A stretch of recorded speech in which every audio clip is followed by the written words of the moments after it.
स्वागत है एक नए वीडियो में। और जैसा कि बहुत लोग आप लोग कमेंट सेक्शन में भी मैसेज कर रहे थे, साथ में इंस्टाग्राम पे भी आप लोग मैसेज कर रहे थे कि भैया जो स्लाइट लॉन्गवाल का है वहाँ पर प्लेसमेंट और बाकी चीज़ों का क्या सीन है। तो आज मैं स्पेशली आपके जितने भी डाउट हैं वो सिंगल वीडियो में मैं कवर करने वाला हूँ। तो वीडियो के अंत तक बने रहें आप लोग और हम लोग बात करते हैं। तो आप देख सकते हैं मैंने सात आठ चीज़ें हाईलाइट कर ली हैं जो आप लोग डाउट मैक्सिमम बच्चे पूछ रहे थे। तो सबसे पहले बात कर लेते हैं, सबका कॉमन डाउट होता है प्लेसमेंट का। तो इस कॉलेज में प्लेसमेंट का क्या सीन है। तो प्लेसमेंट के दोस्तों मैं यदि बात करूं तो जैसा कि मैं अपने बैच से पास आउट हूं, तो मैं अपने जिस टाइम में 23 में पास आउट हुआ था, तो मैं उसका एग्जांपल देके आपको समझाऊंगा कि अधिकतर बच्चे क्या करते हैं इस कॉलेज में यहाँ से एडमिशन लेने के बाद। तो 4 to 8 सॉरी मैं यहाँ पर 4 to 10 आप मान लो, यहाँ 4 to 10 लाख। तो ये 10 हो गया आपका, 4 to 10 लाख मान के चलो, ये सिंपल। तो प्लेसमेंट का सीन ऐसा कुछ है कि दोस्तों 4 से 10 लाख के बीच में लोगों का प्लेसमेंट होता है यहाँ पे, खासकर कंप्यूटर साइंस और मैकेनिकल और जीआईएन वगैरह जो बाकी और इलेक्ट्रिकल इलेक्ट्रॉनिक्स हैं। तो इलेक्ट्रॉनिक्स का सीन ऐसा है कि वहाँ पर कोर कंपनियाँ थोड़ी कम आती हैं, तो मैक्सिमम जो है वो कंप्यूटर साइंस इंजीनियरिंग वाले ही कंपनी में सिट करते हैं, ईसी वाले भी। तो 4 से 10 लाख प्लस पैकेज और भी जाता है ना, काफ़ी सारे बच्चे और भी लेते हो, डिपेंड करता है आपने क्या क्या सीखा है कॉलेज में और आपकी स्किल्स कैसी हैं। तो ये प्लेसमेंट का सीन है। यदि आप मैकेनिकल का पूछेंगे तो लगभग बच्चों का प्लेसमेंट हो जाता है 80 से 90%। सिमिलरली कंप्यूटर साइंस इंजीनियरिंग में भी जिन बच्चों को प्लेसमेंट लेना होता है उनका प्लेसमेंट हो जाता है। बाकी सभी ब्रांचों का भी प्लेसमेंट ऑलमोस्ट होता रहता है, मतलब प्लेसमेंट यहाँ पर होता है। कहने का मतलब ये है कि प्लेसमेंट यहाँ पर आपका हो जाता है, तो आपको प्लेसमेंट लोन लेना होता है ना। अब बात करते हैं हायर स्टडी। अब जैसे फॉर एग्जांपल मेरे टाइम पे भी था, जैसे कि हम लोग जे मेंस की तैयारी कर रहे होते हैं, फिर रैंक उतना अच्छा नहीं आता। जैसे कि इस कॉलेज में आपको 30,000 से लेके 1-1.5 लाख रैंक तक सभी टाइप के बच्चे आपको यहाँ पर मिल जाएंगे। सो 30,000 वाले बच्चे भी होंगे कॉलेज में, 40-50 हज़ार वाले भी, और 1 लाख रैंक वाले तक भी बच्चे यहाँ पर होंगे। तो कुछ लोग सोचते हैं कि एमटेक पीएचडी का क्या सीन है। फॉर एग्जांपल जिसको बीटेक में आईआईटी नहीं मिल पाया, तो वो बाद में एमटेक जो है वो आईआईटी से करना चाहता है। तो उसके लिए दोस्तों या तो आपको एक एग्ज़ाम देना पड़ेगा गेट नाम का, या फिर आपका कॉलेज, जैसे कि ये संत Longowal institute of engineering and technology एक सेंट्रल गवर्नमेंट कॉलेज है जो कि गवर्नमेंट फंडेड है।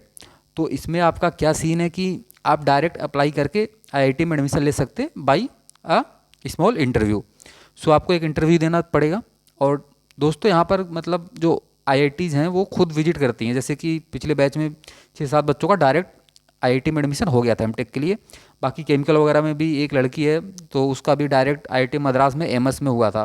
तो डायरेक्ट जिसको आईआईटी में सीट लेना होता है वो सिक्योर कर सकते हैं। उसके लिए बहुत आपको सिर्फ अपना सीजीपीए मेंटेन करना पड़ेगा, और बाकी प्रोजेक्ट वगैरह और उस आईआईटी में इंटर्नशिप का आप ट्राई करेंगे तो आपको मिल जाएगा। और किसी प्रोफेसर के थ्रू आप आईआईटी से एमटेक या एमएस कुछ भी करना चाहते हैं वो आप कर सकते हैं। तो एमटेक पीएचडी का ये सीन है। बाकी इस कॉलेज से आप खुद एमटेक और पीएचडी कर सकते हैं, गवर्नमेंट कॉलेज है, तो ये भी एक आपको बेनिफिशियल इस कॉलेज में मिलेगा। अब दोस्तों बात करते हैं आईएम और एमबीए का क्या सीन है। तो मैं अपने बैच की बात करूँ तो काफ़ी बच्चों का नहीं, तो लेकिन मेरे जान पहचान में 2-3 बच्चे जो आईएम में गए थे, बाकी एमबीए भी काफ़ी बच्चों ने किया था। तो आईएम और एमबीए वगैरह भी करते हैं। बाकी यहाँ के खुद फैकल्टी हैं जो यहाँ के अलुमनाई रह चुके हैं, तो वो खुद आईएम अहमदाबाद से पास आउट थे, तो उनका खुद का कोचिंग क्लास चलता है ऑनलाइन। तो वो भी आईएम के में आपका सीट सिक्योर कराते हैं। तो आईएम एमबीए का भी माहौल यहाँ पर बना रहता है, क्योंकि अलुमनाई जो हैं वो खुद यहाँ पर बारी बारी से हर साल विजिट करते हैं।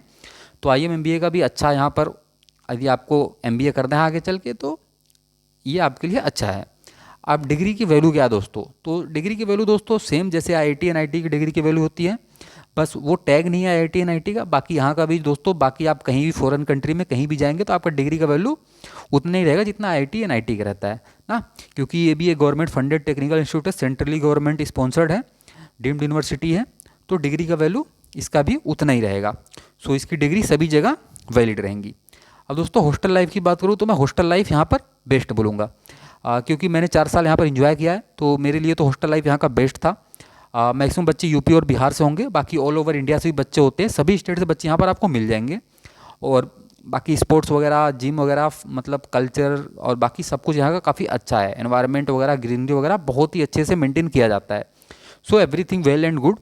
आप हॉस्टल लाइफ एंजॉय करेंगे यहाँ पर, सो निश्चिंत रहिए। फूड वगैरह का भी सिस्टम जो है वो ठीक है हॉस्टल, बाकी मेस वगैरह जो है आपको खाने का कोई प्रॉब्लम इतना होने वाला नहीं है। अब दोस्तों बात करते हैं 6 नंबर पॉइंट जो कि फ़ी है। तो फीस स्ट्रक्चर दोस्तों आपको पता ही है, फीस का काफ़ी सस्ता है यदि हम और प्राइवेट कॉलेज बाकी और कॉलेज से कंपेयर करें। मेरे टाइम पे दोस्तों यहाँ 3-4 लाख में बीटेक हो जाता था, बाकी अब भी दोस्तों 5-6 लाख के आसपास बीटेक आपका सब कुछ कंप्लीट हो जाएगा, फूड वगैरह सब कुछ लेके। तो रिटर्न ऑफ इन्वेस्टमेंट इस कॉलेज का काफ़ी अच्छा है। अब दोस्तों ब्रांच चेंज का बात करता हूँ मैं, बहुत बच्चे बोलते हैं भैया ब्रांच चेंज का क्या सीन है। तो देखो यार, ब्रांच यहाँ पर चेंज हो जाता है ना, लेकिन उसके लिए आपको थोड़ा सा स्टार्टिंग में जैसे आप एडमिशन लेंगे आपको थोड़ा मेहनत करना पड़ेगा, मतलब आपको थोड़ी पढ़ाई करनी पड़ेगी, क्योंकि उसके लिए ब्रांच चेंज के लिए आपको जो सीजीपीए है वो अच्छा लाना पड़ेगा। मेरा अच्छा क्या मतलब है कि 9.7 या 9.8 के आसपास लाना पड़ेगा, क्योंकि मेरे टाइम पे जिन बच्चों का ब्रांच चेंज हुआ था उनका जो सीजीपीए था वो अराउंड 9.7 या 8 के आसपास था। तो आपको यदि फॉर एग्जांपल आपने फूड लिया इस कॉलेज में या फिर केमिकल लिया और आपको मैकेनिकल में आना है या कंप्यूटर साइंस इंजीनियरिंग में आना है, तो आप सीजीपीए 9.78 लेके आइए, आपका ब्रांच चेंज हो जाएगा। बहुत बच्चे फूड टेक्नोलॉजी में थे, बहुत बच्चे नहीं, मतलब 2-3 बच्चे का ही होता है पूरे ब्रांच बैच से, तो 2-3 बच्चे जो फूड टेक्नोलॉजी में थे वो सीएस में आ गए थे, कुछ बच्चे मैकेनिकल और इलेक्ट्रॉनिक्स में भी आ जाते हैं। तो ब्रांच चेंज यहाँ पर होता है। अब बात करते हैं रैगिंग वगैरह का क्या सीन है, और बाकी कुछ बच्चे कह रहे थे भैया नशा होता है क्या कॉलेज में, क्योंकि पंजाब में कॉलेज है तो लोग डाउट कर रहे थे। तो देखो यार, रैगिंग का बिल्कुल भी कोई सीन नहीं है, मेरे टाइम पे नहीं था और अभी भी नहीं है। जो सीनियर होंगे आपके बहुत सपोर्टिव होंगे, और यदि मैं बात करूँ नशा वगैरह का तो कोई ऐसा कुछ भी नहीं है। पहली बात तो कॉलेज में सिर्फ वेज अलाउ है, नॉन वेज अलाउ ही नहीं है। सो रैगिंग वगैरह और दारू वारू का भी कोई सीन नहीं है, तो आप निश्चिंत रहिए। अब बात कर लेते हैं, ये सब हो गया।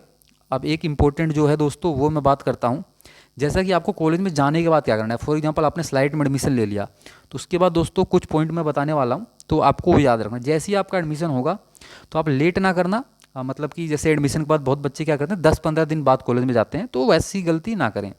मैंने भी ऐसा किया था। तो उससे क्या होता है ना कि जैसे बहुत सारे क्लब होते हैं कॉलेज में, तो वो क्या करते हैं बच्चों का रिक्रूटमेंट करते हैं। वो जैसे कि रोबोटिक्स क्लब हो गया, एंडेवर नाम का आपको क्लब मिलेगा वहाँ पर, बाकी बहुत सारे कार के क्लब मिलेंगे ना, तो वो सब क्लब क्या करते हैं वो बहुत जल्दी रिक्रूटमेंट करते हैं।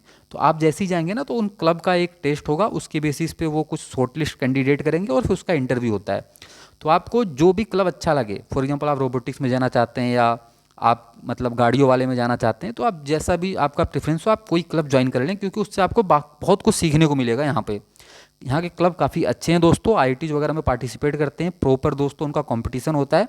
सो क्लब आप जरूर ज्वाइन करें। अब दोस्तों उसके बाद क्या करना है, उसके बाद यदि आपको ब्रांच चेंज कराना है तो आपको पढ़ाई पे थोड़ा ध्यान देना है, प्रीवियस ईयर क्वेश्चन सोल्व करने हैं, पेपर मतलब जो होते हैं कॉलेज में सेमेस्टर। बाकी नंबर यहाँ पर इतना मतलब दोस्तों कोई ऐसा सीन नहीं है, यदि आपने थोड़ी बहुत अच्छी पढ़ाई कर ली तो नंबर आपके आ जाएंगे 9.7 या 8 के आसपास ना, उसके लिए लेकिन आपको पढ़ना पड़ेगा। तो ये सब है, और बाकी इन्जॉय करिए अगर एडमिशन लिया है।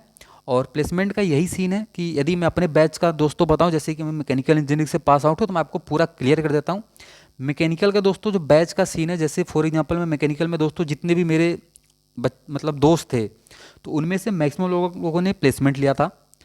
जैसे कि बहुत सारी कंपनी आती हैं, गोदरेज हो गया और उसके बाद JSW, और उसके बाद और भी मारुति वगैरह, होंडा वगैरह, साथ में बहुत छोटी छोटी कंपनियां, मतलब काफ़ी सारी कंपनियां विजिट करती हैं। तो मैकेनिकल में दोस्तों प्लेसमेंट लगभग जिन बच्चों को लेना था उन्होंने प्लेसमेंट ले लिया था, P4 प्लेसमेंट इन्होंने प्लेसमेंट ले लिया था। अब दोस्तों जैसे कि यहाँ पर प्लेसमेंट लगभग छोटी मोटी कंपनियाँ, बड़ी कंपनियाँ भी आती हैं, सब में सबका प्लेसमेंट हो जाता है, 4 लाख से 10 लाख के बीच में हो जाता है। तो अब दो प्लेसमेंट के बाद बाकी बच्चे और कुछ बच्चे क्या करते हैं दोस्तों, करीब मेरे बैच से 10-12 बच्चों ने IIT ज्वाइन कर लिया था, प्लस 1-2 बच्चों ने ISC वगैरह ज्वाइन किया था बेंगलोर, और अपना वहाँ पर दोस्तों आगे की हायर स्टडीज़ के लिए। और कुछ बच्चे दोस्तों IIM में सिलेक्ट हो गए थे, तो MBA, और बाकी कुछ बच्चे जो थे वो दोस्तों प्राइवेट कॉलेज से MBA वगैरह, तो ये सब करने लगे थे। और बाकी कुछ बच्चों ने दोस्तों गेट दिया था, तो उनका PSU में भी ऑफर आया था, तो PSU में भी काफ़ी बच्चे 1-2 साल बाद सिलेक्ट हो गए। और दोस्तों ये सीन था, मैक्सिमम बच्चे जो है प्लेसमेंट ले लेते हैं, अदरवाइज जो आपको मैंने बताया IIM वगैरह प्रीफर करते हैं, तो कोई गवर्नमेंट जॉब जिसको तैयारी करनी होती है तो गवर्नमेंट जॉब में लग जाते हैं, 1-2 साल दे देते हैं अपना। तो ओवरऑल ये रहता है। बाकी आप इस कॉलेज से भी हायर स्टडीज़ कर सकते हैं MTech ना, तो यहाँ पर आप आसानी के साथ कर सकते हैं। आपको गेट का स्कोर भी यहाँ पर इतना नहीं चाहिए, तो आपको यदि MTech इस कॉलेज से करना है तो वो भी एक अच्छा ऑप्शन हो सकता है। सो ये पूरा एक प्लानिंग है, यदि आप इस कॉलेज में एडमिशन ले रहे हैं आपको ये सारे चांसेस यहाँ पर मिलेंगे। बाकी यदि और भी कोई डाउट है, वैसे मैंने मैक्सिमम डाउट आप सबके क्लियर कर दिए, तो आप कमेंट सेक्शन में कमेंट करके पूछ सकते हैं। जय हिंद, जय भारत। मिलते हैं अगले वीडियो में। चैनल को दोस्तों सब्सक्राइब कर लेना।